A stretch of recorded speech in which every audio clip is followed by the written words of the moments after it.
সরকারের যদি দায়বদ্ধতা থাকতো, যে স্পিড নিয়ে জুলাই গণঅভ্যুত্থানটা হয়েছে, সরকার যদি সেই স্পিডটা নিয়ে কাজ করতো, আমার মনে হয় 1 বছর অনেক কিছু করতে পারতো।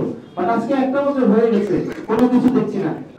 আমি মনে করি যে বর্তমান সরকার একটি স্বাধীন সরকার, যদি স্বাধীন সার্বভৌম সরকার না হয়ে থাকে তাহলে এই সরকারের বৈধতা কি সেটা আপনারাই জাতি বিচার করবে। আর আমি মনে করি এটা প্রশাসনিক দুর্বলতা অথবা হলো বহির্বিশ্বের কোনো এক ধরনের প্রেশার আসতেছে, যার কারণে হলো একটি চিঠি টাইপ করতে 2 মাসের বেশি সময় নিয়েছে। পদ্মা সেতু, মেট্রো রেল এবং এলিভেটেড এক্সপ্রেসওয়ে নির্মাণের গর্বিত অংশীদার বসুন্ধরা সিমেন্ট। তো সেজন্য আমি মনে করি যে বর্তমান সরকারের প্রশাসনিক যে কাঠামোগত পদ্ধতি, কাঠামোগত যে আমলাতান্ত্রিক জটিলতা, সে জটিলতার কারণে আমি মনে করি যে এই বিচারের রায় কার্যকর হওয়াতে বিলম্বিত হচ্ছে।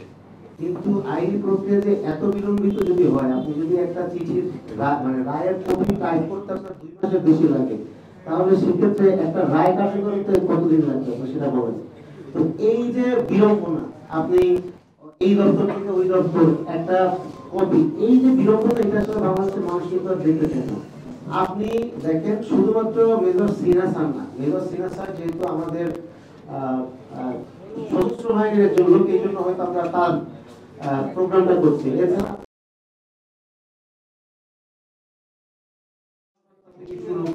আপনাদের সাংবাদিক আপনাদের সাগররুনি হত্যা, কোনো হত্যা নিয়ে কিন্তু সামনে আসছে না, কোনো হত্যা, কোনো বিচারের নাম নাই, বিচারিক কার্যক্রম।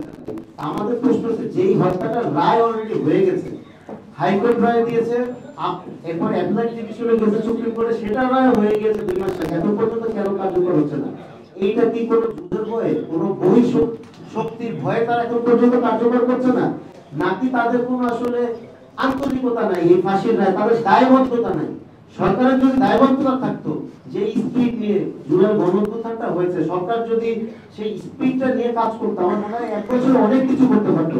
বাট আজকে 1টা বছর হয়ে গেছে, কোনো কিছু দেখছি না। ফ্যাসিস্ট শেখ হাসিনার আমলে যে জিনিসগুলো ছিল, একটু ব্যতিক্রম এখন আছে, আমরা হয়তো একটু মুখ খুলে কথা বলতে পারতেছি, বাট বাকি সব সিস্টেম সেম। সব জায়গায় চাঁদাবাজি, সব জায়গায় টেন্ডারবাজি, কোনো সব জায়গায় হত্যা, কোথায় কোথায় মানুষ হত্যা করছে। আপনি দেখেন 5ই আগস্টের পর এখন পর্যন্ত প্রায় 150 শতাধিক 150-এর অধিক খুন হয়েছে। তো এইগুলো যদি আপনি যদি রায়গুলো যদি কার্যকর করেন, আপনি যদি প্রত্যেকটা হত্যাকাণ্ডের এক্সাম্পলারি একটা বিচার করেন, তাহলে কিন্তু মানুষের তো সাহস পায় না। তাহলে এত কিছু তো সাহস অন্যায়কারী যারা আছে তারা পায় না। কারণ আজকে 2022 সালে ওসি প্রদীপ মেজর সিনহাকে হত্যা করেছে, ওনার ফাঁসি যদি 6 মাসের মধ্যে কার্যকর হতো, অনেকেই আসলে কিন্তু আরেকজন মেজর সিনহা বা আরেকজনের হাত দিতে ভয় পাইতেছে না। এটা বাংলাদেশ নামক স্টেটে যে কোনো অন্যায়ের বিচার অতি দ্রুত সম্পন্ন হয়। তো এই জায়গা থেকে আমাদের সরকারের কাছে স্পষ্ট বার্তা, যত অনুষ্ঠানে ডক্টর আসিফ নজরুল থেকে যারাই আছেন না কেন এই বিচারিক প্রক্রিয়ার সাথে অতি দ্রুত বলতে অতি দ্রুত যাতে আবার আপনার হয়ে যায় 1 মাস 2 মাস না, নির্দিষ্ট একটা দিনক্ষণ ঘোষণা করে, যেটা আগামী 1 সপ্তাহের মধ্যে একটা ডেট ঘোষণা করবে, যে যেই ডেটে ওসি প্রদীপের হচ্ছে আপনার ফাঁসির রায় কার্যকর হবে। কারণ ওসি প্রদীপের ফাঁসির রায় কার্যকর শুধু এক্সপোর্টার্স অ্যাসোসিয়েশন চায় না, এটা আমরা চাই।